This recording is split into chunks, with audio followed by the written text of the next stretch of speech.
podium guy. I like to move and shake and bake when I speak. So good evening, my fellow Michiganders. Good evening, my fellow Americans. My name is Garrett Soldano, and I am running for governor. And if you want to make God laugh, you want to tell him your plans, right? Because if you would have came to me a year and a half ago, and you would have sat me down, and you would have said, Garrett, you're going to be running for governor, I would have laughed you right out of the room. I never wanted anything to do with politics, nothing to do with being an elected official, until April 9th, when the governor brought down her tyrannical hammer and took away our constitutional freedoms, our sacred values, and citizens' rights. And like many of you, we were waiting for our elected officials to do something, weren't we? We were sitting in the shadows. We were waiting for the people who we elected that represent us to stand up and represent us, and nobody was.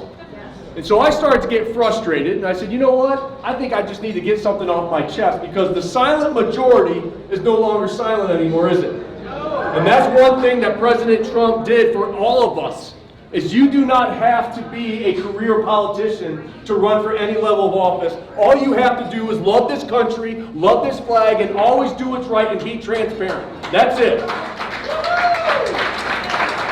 So when I stood up, I made this Facebook group, and I called it Michiganders Against Excessive Quarantine. I went on there and I did a little 5-minute hissy fit video. I don't even remember what I said. I just need to get something off my chest.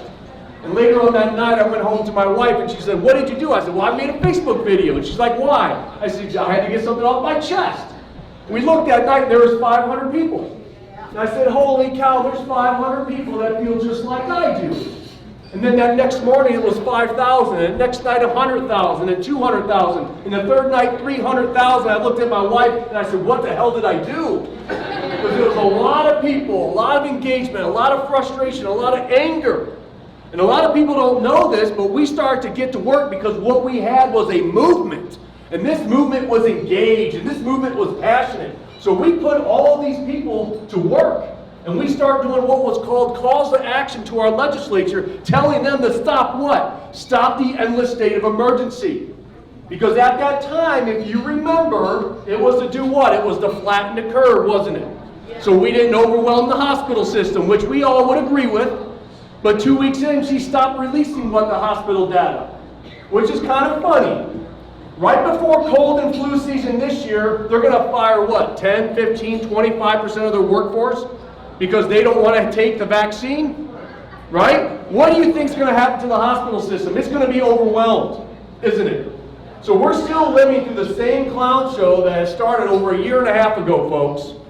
And so when we start doing these calls to action, we start holding the legislature's butts to the fire, didn't we? And so they finally stopped it. And what did that governor do? She went off that 1945 law, didn't she? And so what did we the people do? Well, we went after that 1945 law. Who here circulated and signed the Unlock Michigan petition? Raise your hands. These are the true heroes. These are the people that fought back. Yes, give them a round of applause. Because that is one thing about our movement. See, I'm not the type of politician, the typical politician that just gets on stage and does a lot of this. A lot of talking, right? No walking. Look what we've been able to accomplish as a movement already. We got a horrible law off the books, right? And now we're going right in. And now we're doing Unlock 2, aren't we? Yeah. The Unlock 2. Because who weaponized the health department? The governor. She's staying very quiet right now, isn't she? She's not as vocal as she once was. In the beginning, imploring one another to wear a mask, if not do it forcefully. How many people got attacked outside for not wearing the mask, right? By all these people that were entitled to do so. So she's staying very quiet. You know why? Because she's following that polling data. Because the majority of Americans are what? Against these mandates, aren't they? And so she's saying, well, they took my power. Woe is me. I'm not doing anything. You have to remember, the ultimate why, because Michigan's check engine light is on, isn't it? And she wants to unplug it. She wants to pretend that this last year and a half didn't happen. But we have to hold her accountable because she's the one that weaponized the health department. She's the one that put Elizabeth Hertel in charge of the health department, the very woman who masked up our babies. You never ever mask up healthy adults. You never ever mask up children, folks. You don't do it.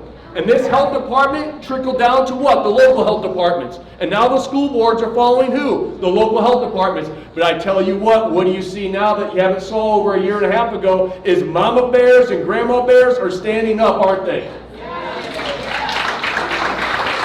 All over the state, all over the country. And you got to remember, all of this started with us, with the state of Michigan. That is why we will be the lantern in the darkness of today's challenges. We will have a ripple effect that stretches all across this country.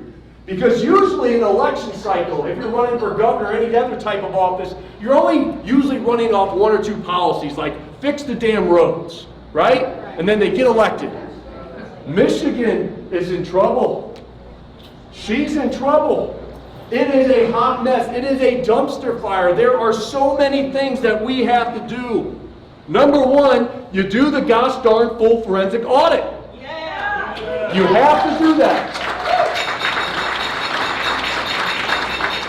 And here's why, folks. Number one thing traveling around the entire state, what I hear a lot of, which is not good to hear, is people say, well, I'm not voting because it's not going to count. And these are good conservative folks. What do you think happened in Georgia in the runoff election? All the rural areas said the same thing, and they end up taking the House, didn't they? And it usually takes a president years to screw up a country. This guy's doing it in months. Literally. He's doing it in months. And so we have to do the full forensic audit just to establish voter confidence. Number two, if there were shenanigans that were done that swayed a presidential election, then those responsible should be held accountable to the highest level of law. That's called treason. They must be held accountable. And if there are ever countries that were involved, like Russia and China, we sanction the hell out of them when we make them pay, because nobody messes with our election integrity, and we have to make that statement. Number two, on all four President Trump's America's First agenda, but I'm going to be a little bit selfish. It's about putting Michigan first. We're going to be competing with the DeSantis. We're going to be competing with the Abbotts of the world, because we have to make Michigan great again. And how do we do that? We need to make Michigan a free state. Yeah. We have to make sure that no governor can ever weaponize this state again for her own political agenda. We have to make sure that no governor can weaponize the health department, because who in their right mind would want to start a business in the state of Michigan right now with the threat of a lockdown, with the threat of being only open 25% capacity with a 10 p.m. curfew? Nobody would. We need to inspire businesses to come back here, because there was a mass exodus of businesses leaving even before the pandemic. We have to inspire a business revolution. So we have to make her free to do that. We got to cut regulations. We have to cut the regulations at least by 25%. One thing that has happened over this past year and a half is what? Governmental overreach is bad. Having government in our everyday lives is a problem. So we have to limit the government, folks. And we do that by cutting the regulations, by inspiring freedom in this state. And holy cow, do we need to fix our school systems, don't we? Holy cow. So how do we do that? We get that garbage CRT out of there, right? And we start holding the school systems accountable. How? By showing up to these school boards, which all these parents have been doing and grandparents have been doing. But number two, you make schools more competitive. Because if you make schools competitive and that money follows that child, then you can pull that child out and go to another school. A charter, a private, a Catholic, Christian, I don't care what it is. But it follows that student. And I guarantee you, if you do that, a lot of these school systems will start to shape up really quick. The teachers' unions are going to love Garrett, let me tell you, because they have too much power. Look what they've been able to do with the CDC, for God's sakes. There's emails that documented that they influenced the CDC's own decision. Here's the thing, folks, you don't defund the police. You defund the CDC right now. Because what they're doing is hot garbage, and I will still stay on my soapbox and say Fauci is a clown. That guy needs to go. He has to go. So there's a lot that we need to do, folks. A whole heck of a lot.